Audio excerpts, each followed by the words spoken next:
Hello there, AP Environmental Science class. Welcome back to part 2 of my lecture on Chapter 8, the human population. We're going to now talk about population age structure and how that affects the growth or decline of a population in a certain country or community. So what is an age structure? Age structure is the number and percentages of males and females in the young, middle, and older age groups in a certain population. It's a very important factor in determining how fast a population is either going to grow or decline. So, what we have 3 age structure categories you need to know about. The first is called the pre-reproductive category, again, before men and women reach reproductive viability.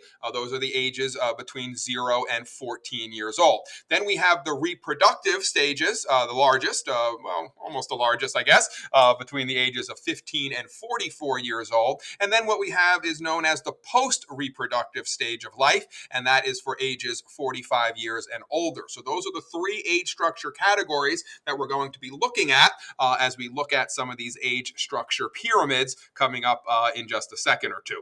Countries with large percentages of people younger than age 15 will experience rapid population growth. In addition, the global population of seniors is expected to triple between now and 2050. So these are age structure pyramids. Now you are going to have to understand what they're showing and understand how to analyze these, as I do see many FRQ questions, especially on these age structure pyramids. So what are we looking at? Again, you'll notice there are 3 colors. Color red is your pre-reproductive stage, again, ages 0 to 14 years old. Yellow is your reproductive stages, ages 15 to 44. And then blue are your post-reproductive stages, anyone greater than 45 years old. So you'll notice if you are expanding rapidly your population, you have a large number of people in the pre-reproductive stage, right? Just said that on the previous slide. If you have large people between the ages of 0 and 14 years old, a large population, then your population is going to expand rapidly. Countries like Guatemala and Saudi Arabia and Niger, these countries, okay, are expanding rapidly because they have a very large number of young people, pre-reproductive ages. And then you'll notice as we go up the pyramid, those amount of people get less and less as we get into the reproductive and the post-reproductive ages, as again, people begin to die off. Expanding slowly, you'll notice that the base of the pyramid here is not as wide as the base of the pyramid in the expanding rapidly population category. That's because countries like the United States, Thailand, and China do not have a large number of people in the pre-reproductive ages. You'll notice a much different pyramid structure, right? The base is much smaller when your population is expanding slowly. But still, if you look at the pyramid, there are still more people in the pre-reproductive ages than in the reproductive and post-reproductive ages, and that's why you're still getting some population growth here, but again, going to be growing slower than in the previous pyramid we looked at with that large base, meaning a large pre-reproductive age group, a lot of people 0 to 14. You'll notice a stable pyramid is going to look just like most of the populations of your pre-reproductive, reproductive, and post-reproductive categories are kind of the same. You'll notice that if you kind of go up from here on either side, they're kind of equal, right? You don't see a bulge or a little bulge at the bottom, and then it gets kind of less and less as you go up. Here, they're kind of equal to one another, and then at the top, obviously, as people get very old, they die off, and the population decreases. This is a stable population. Russia, Italy, Greece are examples of countries with a rather stable population, right? They have that TFR, or that total fertility rate, right around 2.1. And again, you notice that you have basically the same amount of people in each of the 3 stages.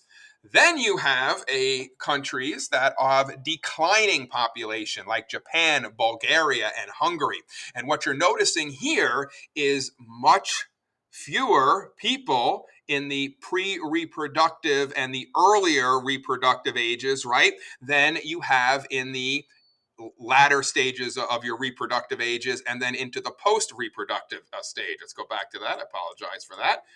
Going back here. Okay. So this shows a declining population. And the way I think of it is it almost looks like, because the base is so small, that this pyramid, it's not even a pyramid anymore, could kind of tip over, right? That's kind of the way I look at it. And if you see that kind of age structure pyramid, again, then you have a population that is declining. And again, why? Because you don't have as many younger people that are going to be going up into the reproductive stages here. Therefore, you're not going to have as many babies, and therefore you're going to see a declining population. So you do need to understand these four types of age structures and the pyramids that represent the four types of age structures. So again, this is going to be a very important chart for you as we head and look at test questions and again FRQs potentially for Chapter 8. All right, case study, the American baby boom. We talked about that a little bit in part one of this lecture. Between 1946 and 1964, 79 million people were added, makes up a quarter of the U.S. population. Again, everyone came home from war, World War II, and we have this baby boom. These are my parents. These are your grandparents, all right? Your grandparents are most likely in that baby boom generation. Again, these are my parents that were born between 1946 and 1964. They affect politics and economies. They are now becoming senior citizens. This, quote, graying of America is because all of these baby boomers, again, my parents, your grandparents, are becoming senior citizens now and are retiring. Then we have the millennia generation, Americans born since 1980, now are the largest generation living in the United States. So here is a case study, again, the American baby boom. Again, here you'll notice the different pyramids look a little different than the pyramids I just showed you, but again, this is how you could potentially see it. And what you'll notice here, 1955, right, we had a large number in our base here, right? This is your baby boom. And then as you go through the 80s, now that larger population was in their 20s and 30s.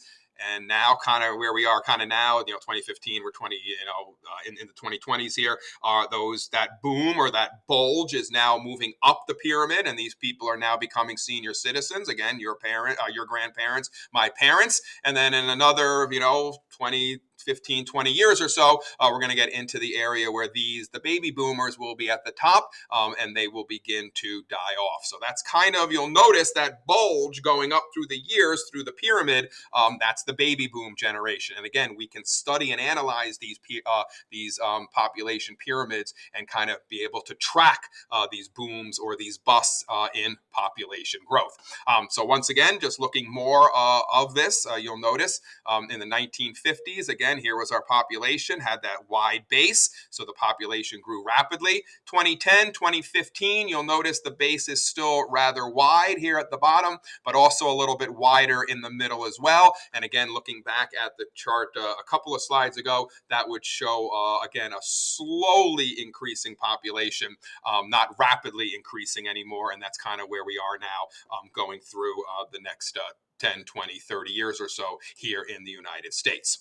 Now, we talked about rapidly growing populations. We talked about declining populations, and believe it or not, aging populations can decline rather rapidly. So a slow decline in population is generally manageable, but believe it or not, if you have rapid declines in population, that can lead to problems. So while we do want to slow the population growth here on planet Earth, we certainly don't want to see rapid declines in population, because that can lead to economic problems. Proportionally fewer young people working, which means we could have labor shortages, and that could be a problem when you talk about Social Security and pensions and things like that. If you don't have the younger age groups working and paying into those benefit programs, then obviously you could have issues when those people get to retirement age. Some countries that have rapidly declining populations: Japan, Germany, Italy, Bulgaria, Hungary, Romania, Cuba, and Portugal are just examples of some. And again, here are more problems with rapid population decline. And as you're noticing about this course, these charts or these boxes are really nice, because if you have to give some examples on an FRQ, right, here you have examples. So what are problems with rapid population decline? Can threaten economic growth.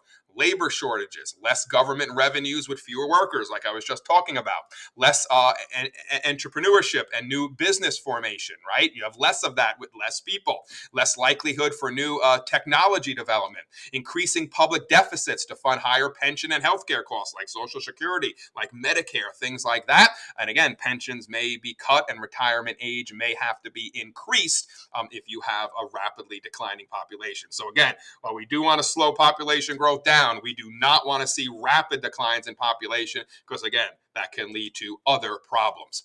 So how can we slow the human population growth? Again, how can we Again, we don't want to see rapid population declines, but we definitely need to slow the population growth. So, controversy on whether population growth needs to be slowed. Obviously, there are different cultures out there that don't believe that. So, again, this is all kind of the yin and the yang that we talk about with environmental science. What may be more morally good for myself may not be morally good for your culture. So, but with that in mind, there are some ways that we can slow human population growth, all right? Reducing poverty through economic development, elevating the status of women, and encouraging family planning. So, what are we looking at here? Well, this is something called demographic transition. Now, unfortunately, this is the only slide that really talks about this, but you do have to understand these 4 stages of demographic transition. Okay, this is basically the transition that a society goes through from the pre-industrial stage 1 to the post-industrial, which is stage 4. You're going to have to understand how the birth and death rates vary for all of these stages. So, what does that mean? Stage 1, the pre-industrial stage, okay? Population grows very slowly because of a high birth rate, but that birth rate is to compensate for a high infant mortality rate and a high death rate.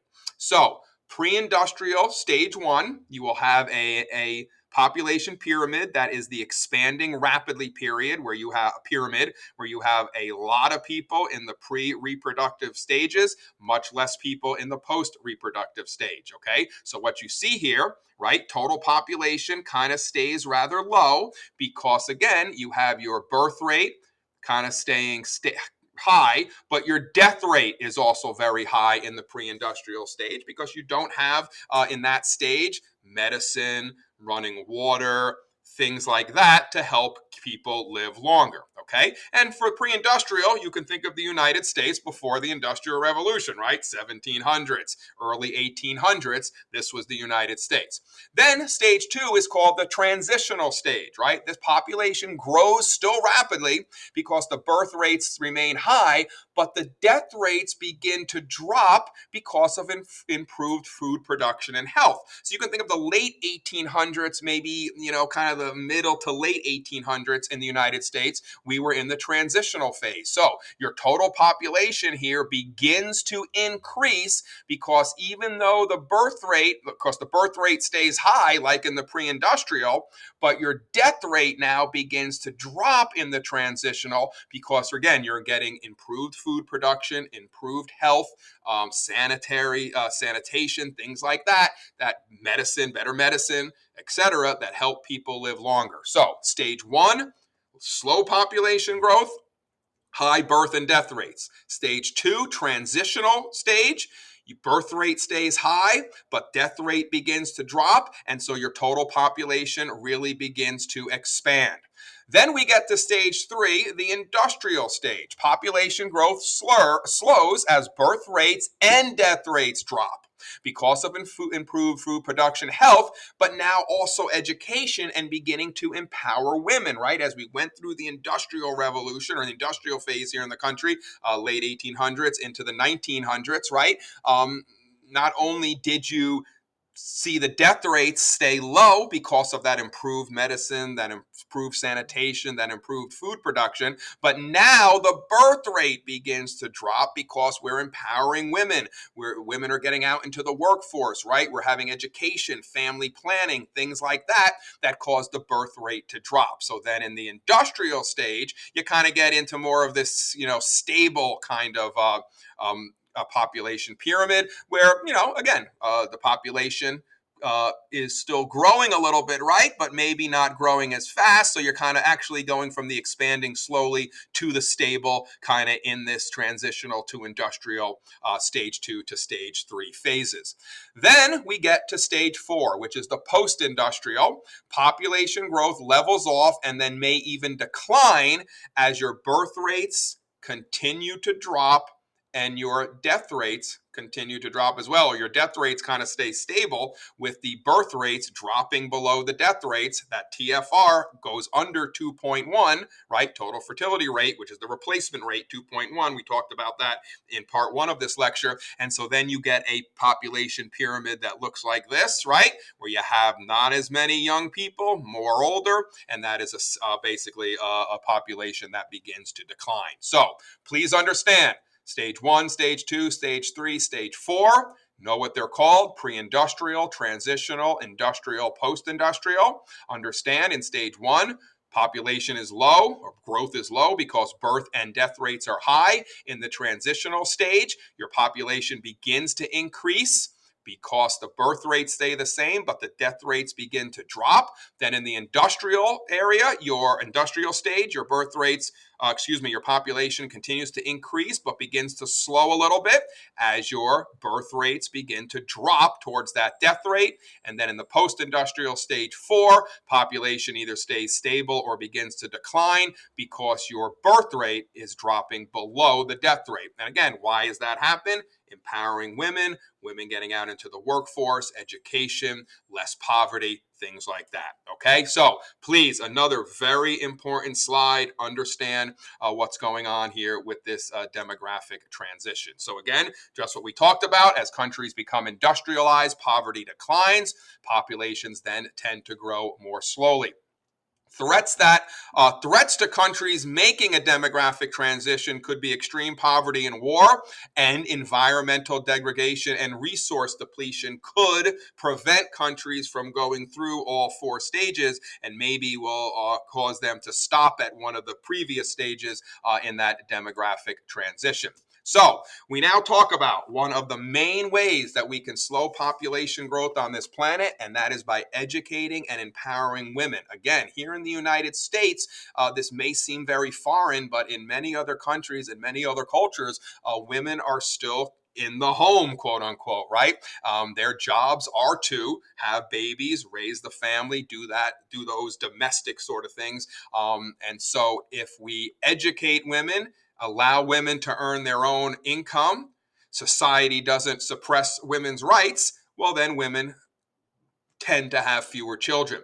Women, again, do most of the domestic work and childcare. They provide unpaid health care, and they have fewer rights and educational opportunities than men, especially in other countries and other cultures. So again, the more education and empowerment we can give to women, it has proven that the population will begin to decline. So this is just a picture of a woman in Nepal grabbing firewood. Again, her job is to take care of the home.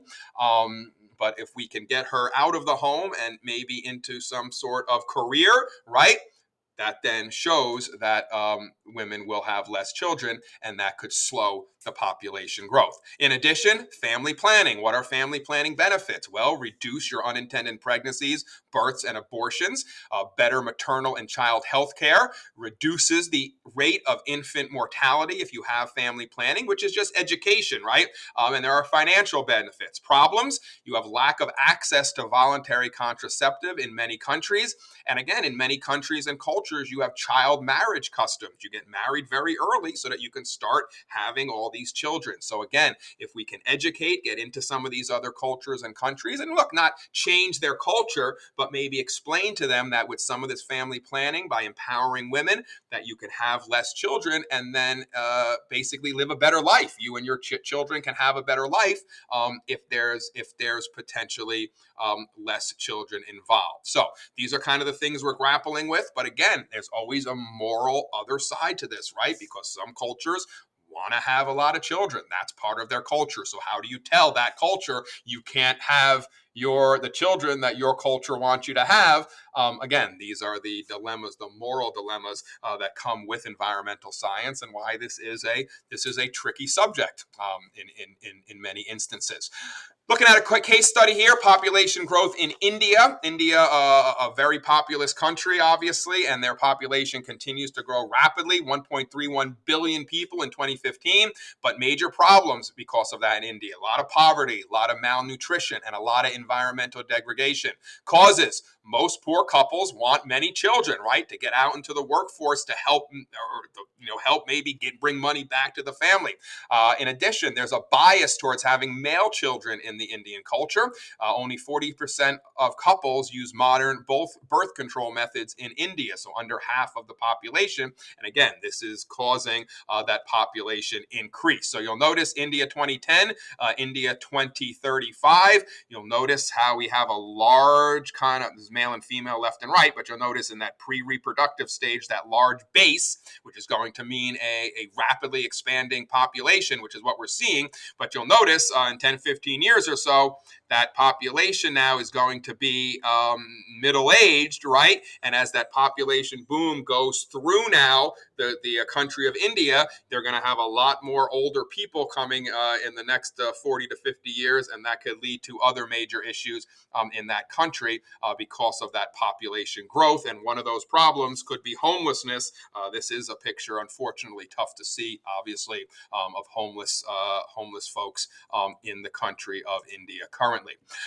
China, okay, is another case study, because China was having this issue and they did something to try to alleviate the issue, and it didn't really work. They did a one-child law, and as I'll show you on the next slide, that actually didn't work out for them. So China, the world's most populous country, there were threats of mass starvation in the 1960s because the population was exploding and just growing so rapidly.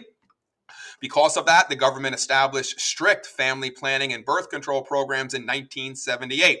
This reduced the number of children born per woman, so that TFR from 3 down to 1.7, right? So what do we say? You got to be under 2.1 and your population will decline. Well, China got it down to 1.7. So the TFR was already declining before 1978 due to increased education and employment opportunities for women. And then they went in with this one-child policy, and that brought the TFR under the 2.1. And obviously that now causes a population decline. So what were the negative effects? Preference for male children resulted in skewed population. There weren't enough females. Average population age increasing at one of the fastest rates ever recorded because they weren't having any young people. Think of that pyramid, right? You have no one in the young. What happens? The pyramid begins to bulge at the top. And to me, that's an unstable one that could fall over, right? When you have very few young people in that pre-reproductive stage. By 2030, likely too few young workers to support the aging population. So in 2015, the Chinese government replaced the one-child policy with a two-child policy to try to grow their population once again. And this is just kind of what you see in China. This is old versus new, right? You see old housing in the foreground, kind of a shanty home, and then you have new luxury condos and apartments kind of in the background there. So that's kind of some of the issues they're also dealing with in China currently. Here are the age pyramids. Again, China 2010. You'll notice some of these bulges, right, in some of the older populations here because of that one-child policy. But they think that by 2035, because of the two-child, maybe you see a little more of a bulge here at the bottom, even though, again, still many more people elderly or older in China. And again, that's going to bring problems to China as they go through the next 20 to 50 years, because most of their population now is going to be older and not necessarily younger. All right, that pretty much concludes the lesson. Just a couple of big ideas to talk about to finish up Chapter 8, the human population. So the human population is growing rapidly, may soon bump up against those environmental limits or that carrying capacity. Combination of population growth and increasing rate of resource use per person is expanding our ecological footprint, and obviously that strains the Earth's natural capital. We can slow human population growth by reducing poverty, elevating the status of women, and encouraging family planning. So tying it all together, many believe exponential growth is unsustainable in the long run of population here on planet Earth. Employing solar and other renewable technologies can help reduce pollution and emissions of those climate changing gases. We need to reuse and recycle, and we need to focus on preserving our biodiversity. That concludes part 2 of my lecture on Chapter 8, the human population. And as always, I thank you for listening.